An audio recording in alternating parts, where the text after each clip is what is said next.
Hey everyone, and welcome to Fridays with Fenning. Thank you so much for tuning in. Look, whether it's live now on a Friday morning or whether you're watching this on catch up, I just really appreciate you carving out time to listen, so thank you.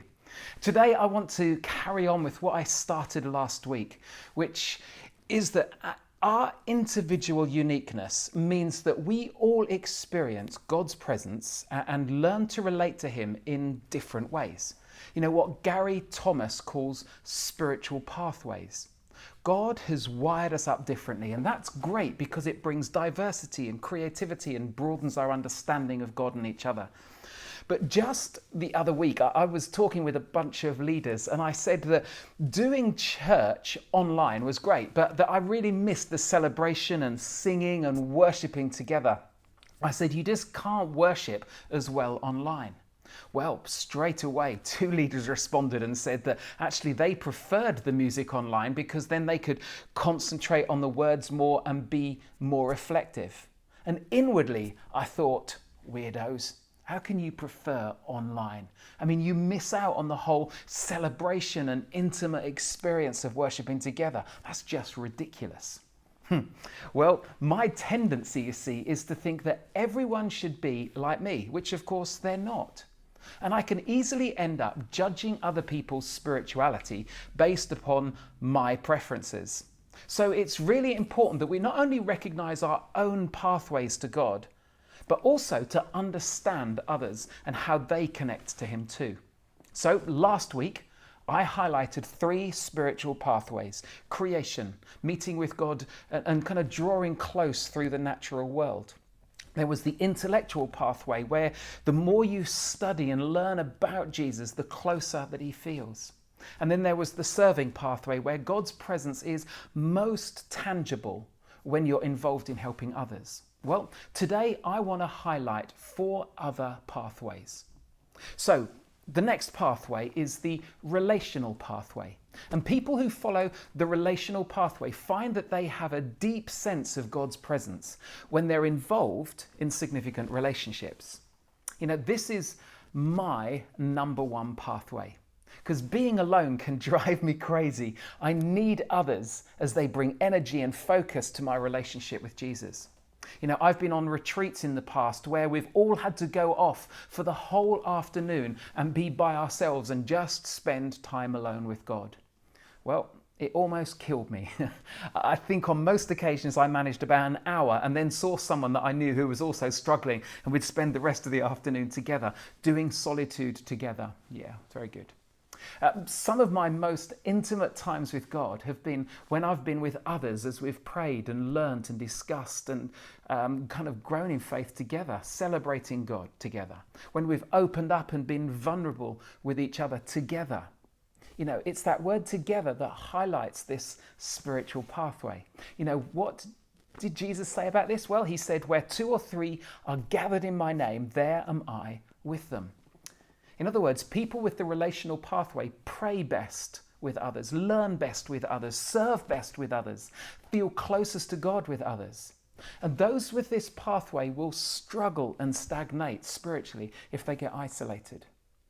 Now, there are dangers with this pathway, as with all pathways, because relational types have to guard against superficiality, relating to so many people that relationships just remain surface without depth and vulnerability and without being allowed to be challenged by others.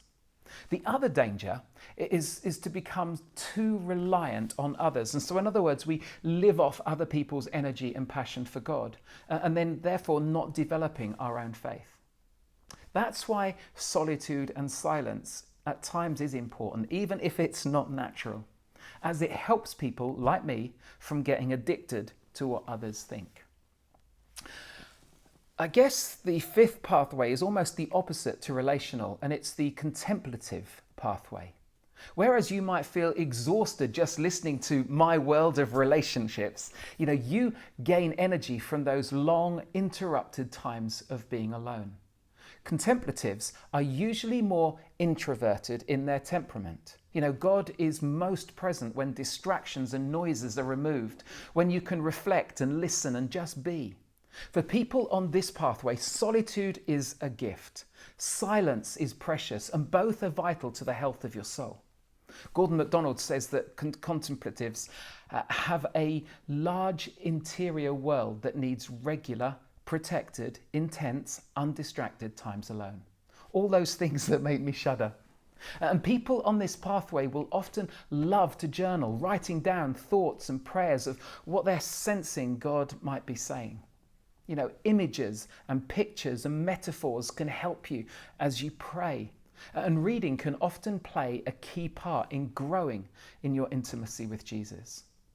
You know, if you get too busy or have too many people around for too long, you feel drained and stretched thin, which is where the current lockdown has either been a blessing because you've had more time alone, or it's been a nightmare because you haven't been able to get away from others because of being stuck in at home. I guess the thing to guard regarding this pathway is not to isolate yourself or retreat into your own inner world when friends or church disappoints you. You know, friendships and groups will help keep you connected to the external world. Now, the sixth pathway is known as the activist pathway. If this is you, you have a high level of energy. You have a passion to act, to see a problem and then dive in to fix it. You know, many justice ministries are started by activists, people who can't just sit back and watch, but need to be involved, need to make a difference.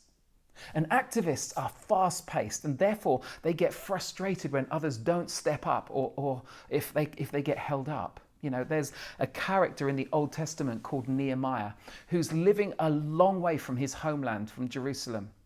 And he gets news that Jerusalem's protective walls have been pulled down and that the city is just laid bare to the enemy. And so he prays the activist's prayer in Nehemiah 2 verses 4 and 5. It says, "First, I prayed to the God of heaven, and then I answered the king." In other words, for an activist, prayer and action always go together. They're wired up to look for and depend upon God's presence in the middle of the action. And if you're an activist, you know, your faith will be stunted if you don't have a cause to fight for, if you don't have a problem to overcome that benefits a wider bunch of people.